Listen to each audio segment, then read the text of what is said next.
നമസ്കാരം. പുതിയൊരു വീഡിയോയിലേക്ക് സ്വാഗതം. ഇന്നത്തെ നമ്മുടെ വിഷയം എന്ന് പറയുന്നത് ആത്മസുഹൃത്തുക്കൾ.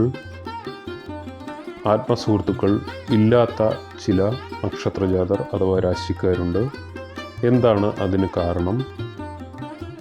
അല്ലെങ്കിൽ അവരുടെ സൗഹൃദം ഏത് രീതിയിലാണ് എന്നൊക്കെയുള്ള കാര്യങ്ങളാണ് നമ്മളിവിടെ പരിശോധിക്കുന്നത്.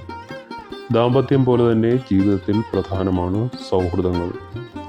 പങ്കാളിയോട് പോലും പറയാനാകാത്ത കാര്യങ്ങൾ പറയുവാനും അതുപോലെ തന്നെ നമ്മുടെ സങ്കടങ്ങളും ദുരിതങ്ങളും ഇറക്കി വെക്കുവാനും വേണ്ട ഉപദേശങ്ങളും പിന്തുണയും നൽകി ഏത് പ്രതികൂല സാഹചര്യത്തിലും ഒപ്പം നിൽക്കുവാനും ഒരു ആത്മസുഹൃത്ത് ഉണ്ടായിരിക്കുക എന്നത് ഭാഗ്യമാണ്.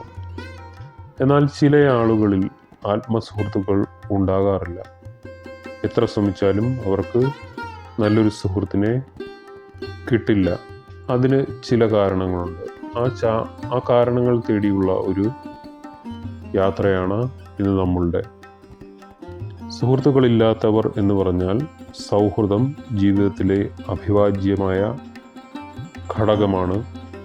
എങ്കിലും സൗഹൃദം സ്ഥാപിക്കലും ബന്ധങ്ങൾ നിലനിർത്തിക്കൊണ്ടുപോകലും എല്ലാവർക്കും സാധിക്കുന്ന കാര്യമല്ല. പ്രത്യേകിച്ച് ചില രാശികളിൽ ജനിച്ചവർക്ക് അത് അവരുടെ സ്വഭാവത്തിലും വ്യക്തിത്വത്തിലും ജീവിതത്തോടുള്ള സമീപനങ്ങളിലും ഉള്ള പ്രത്യേകതയായി കാണാൻ സാധിക്കും. അവർ സൗഹൃദങ്ങൾക്ക് വില നൽകാത്തതോ സുഹൃത്തുക്കളെ ആഗ്രഹിക്കാത്തതോ കൊണ്ടല്ല അവർക്ക് ആത്മസുഹൃത്തുക്കൾ ഇല്ലാതെയാകുന്നത്. അവരുടെ ചില പ്രത്യേക കഴിവുകളാണ് സൗഹൃദത്തിന് വിനയാകുന്നത്. ഏതെല്ലാമാണ് ആ രാശിക്കാർ എന്നാണ് നമ്മളിന്ന് ഇവിടെ നോക്കുന്നത്. ഇതിൽ തന്നെ ആദ്യം കന്നിരാശിയിൽപ്പെട്ട ഉത്രം അവസാന മുക്കാൽ ഭാഗവും അത്തവും അതുപോലെ തന്നെ ചിത്തിര ആദ്യ അരഭാഗവും സൂക്ഷ്മമായ കാര്യങ്ങൾക്ക് പോലും ശ്രദ്ധ നൽകുന്ന, എല്ലാ കാര്യങ്ങളിലും വലിയ പ്രതീക്ഷ പുലർത്തുകയും ഉന്നത നിലവാരം ആഗ്രഹിക്കുകയും ചെയ്യുന്നവരാണ് കന്നിരാശിയിൽ ജനിച്ച ഈ നക്ഷത്രക്കാർ. അവരുടെ ഈ സ്വഭാവം അവർ എല്ലാ കാര്യങ്ങളിലും പിന്തുടരും. മറ്റുള്ളവരുടെ സ്വഭാവവും പെരുമാറ്റവും ഉദ്ദേശങ്ങളും സൂക്ഷ്മമായി പരിശോധിക്കുകയും വിലയിരുത്തുകയും ചെയ്യുന്ന കന്നിരാശിക്കാരുടെ സമീപനം സൗഹൃദങ്ങൾക്ക് ഒരു വിലങ്ങുതടിയാകും. കന്നിരാശിക്കാരുടെ ഈ സ്വഭാവം കാരണം തങ്ങളെ മുൻവിധിയോടെ കാണുമെന്ന് അവരുടെ സുഹൃത്തുക്കൾ ചിന്തിക്കുന്നതിൽ തെറ്റില്ലല്ലോ. അത് ആഴത്തിലുള്ള ബന്ധങ്ങൾക്ക് തടസ്സമാകും. എണ്ണത്തേക്കാൾ ഗുണമേന്മയ്ക്കാണ് കന്നിരാശിക്കാർ പ്രാധാന്യം നൽകുന്നത്. മാത്രമല്ല, സുഹൃത്തുക്കളെ പോലും ശ്രദ്ധിച്ചു തിരഞ്ഞെടുക്കുന്ന അവരുടെ സ്വഭാവം കാരണം അധികമായ ദൃഢ സൗഹൃദങ്ങൾ ഉണ്ടാകാനുള്ള സാധ്യത വിരളമാണ്. അടുത്തത് വൃശ്ചികം രാശിയിൽപ്പെട്ട വിശാഖം അവസാന കാൽഭാഗവും അതുപോലെ തന്നെ അനിഴം, തൃക്കേട്ട എന്നീ നക്ഷത്രങ്ങളാണ്. തീവ്രമായ സ്വഭാവമാണ് വൃശ്ചികം രാശിക്കാരുടെ പ്രത്യേകത. നിഗൂഢമായ ഇവരുടെ സ്വഭാവം അതുകൊണ്ട് അധികമാരെയും ഇവർ തങ്ങളുടെ ലോകത്തേക്ക് ക്ഷണിച്ചു എന്ന് വരികയില്ല. അതിൻ്റെ കാരണം എന്ന് പറയുന്നത് ബന്ധങ്ങളിൽ അവർ ചതി ഭയക്കുന്നു എന്നതാണ്. അതുകൊണ്ട് എത്ര ആത്മാർത്ഥ സുഹൃത്താണെങ്കിലും അവർ ഒരു അകലമിട്ട് മാത്രമേ പെരുമാറുകയുള്ളൂ. വിശ്വാസക്കുറവും അവരുടെ വ്യക്തിപരമായ കാര്യങ്ങൾ നിയന്ത്രിക്കുന്ന സ്വഭാവവുമാണ് വൃശ്ചികം രാശിക്കാർക്ക് വിനയാകുന്നത് എന്ന് നിസ്സംശയം പറയുവാൻ സാധിക്കും. അതുകൊണ്ട് ഇവർക്ക് വിരലിലെണ്ണാവുന്ന സുഹൃത്തുക്കളെ ഉണ്ടാവുകയുള്ളൂ. അടുത്തതായി ഗണത്തിൽ വരുന്നത് മകരം രാശിയിൽപ്പെട്ട ഉത്രാടം അവസാനം കാൽഭാഗം, തിരുവോണം അതുപോലെ തന്നെ അവിട്ടം ആദ്യ അരഭാഗം. മകരം രാശിക്കാരുടെ ഒരു പ്രത്യേകത എന്ന് പറയുന്നത് അവർക്ക് തങ്ങളുടെ ലക്ഷ്യങ്ങൾ കഴിഞ്ഞ് മാത്രമേ മറ്റൊരു കാര്യമുള്ളൂ. എപ്പോഴും കരിയറിനും ഉത്തരവാദിത്തത്തിനും മറ്റുമാണ് ഇവർ പ്രാധാന്യം അഥവാ മുൻഗണന നൽകുന്നത്. ഈ സ്വഭാവം കാരണം സൗഹൃദങ്ങൾക്കും മറ്റുള്ളവർക്കൊപ്പം ചങ്ങാത്തം കൂടുവാനും വൈകാരിക ബന്ധം ഉണ്ടാക്കാനും മകരം രാശിക്കാർക്ക് സമയം കിട്ടി എന്ന് വരികയില്ല. ജീവിതത്തെ വളരെ ഗൗരവത്തോടെയും ഉത്തരവാദിത്തോടെയും കാണുന്ന മകരം രാശിക്കാരുടെ സ്വഭാവം കാരണം ആളുകൾ അവരോട് ഇടപെടാൻ മടിക്കും.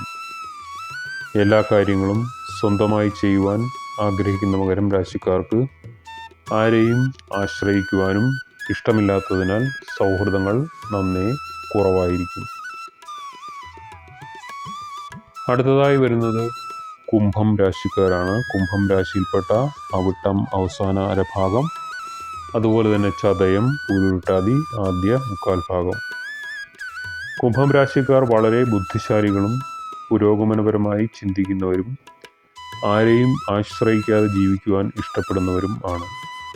ഇവർ മിതഭാഷികളും വളരെ ഔപചാരികമായി ഇടപെടുന്നവരും ആയിരിക്കും.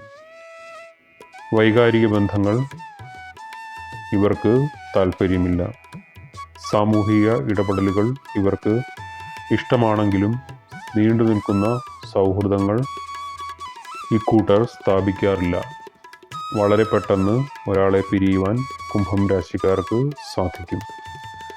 അതുകൊണ്ട് തന്നെ ആത്മസുഹൃത്തുക്കൾ കുംഭം രാശിക്കാർക്ക് തീരെ കുറവായിരിക്കും. അവസാനമായി ഈ ഗണത്തിൽ വരുന്നത് മേടം രാശിയാണ്. മേടം രാശിയിൽപ്പെട്ട അശ്വതി, ഭരണി, കാർത്തിക ആദ്യകാൽ ഭാഗം. മേടം രാശിക്കാർ വളരെ ഊർജ്ജസ്വലരും സ്വന്തമായി കാര്യങ്ങൾ ചെയ്യുന്നവരുമാണ്. ഇവരുടെ ആത്മവിശ്വാസവും ചുറുചുറുക്കും പ്രശംസനീയമാണെങ്കിലും ഇവരുടെ മത്സരബുദ്ധിയും എടുത്തുചാട്ടവും കാരണം അവർക്ക് സൗഹൃദങ്ങൾ ഒറ്റപ്പെട്ടു പോകുവാനുള്ള സാധ്യത കാണുന്നുണ്ട്. എവിടെയും ആധിപത്യം സ്ഥാപിക്കുവാനുള്ള ഇവരുടെ ശ്രമവും എല്ലാം തന്നെ ചെയ്യണമെന്ന ആഗ്രഹവും സൗഹൃദങ്ങൾക്ക് വിഘാതമാകുന്നുണ്ട്.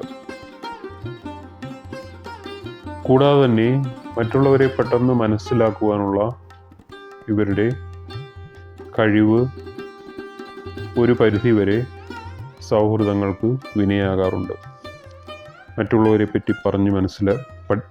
മറ്റുള്ളവരെ പറ്റി മനസ്സിലാക്കി തീരുമ്പോഴേക്കും അവർ ചതിക്കുമോ വഞ്ചിക്കുമോ എന്നൊക്കെയുള്ള ചിന്തകൾ വരുന്നത് കാരണം സൗഹൃദങ്ങൾക്ക് ഒരു ലിമിറ്റ് നൽകുവാൻ ഇവർ ശ്രദ്ധിക്കാറുണ്ട്. മുകളിൽ പറഞ്ഞ എല്ലാ രാശിക്കാർക്കും സൗഹൃദം ഇല്ല എന്നല്ല ഇതിനർത്ഥം. സൗഹൃദങ്ങൾ കുറവായിരിക്കും. അതുപോലെ തന്നെ ദൃഢമായ സൗഹൃദം അല്ലെങ്കിൽ ആത്മാർത്ഥ സുഹൃത്ത് എന്ന് പറയുന്നത് വിരളമായേ കാണുകയുള്ളൂ. മുകളിൽ പറഞ്ഞ കാര്യങ്ങൾ ശ്രദ്ധിച്ചു കഴിഞ്ഞാൽ ഈ സൗഹൃദങ്ങൾ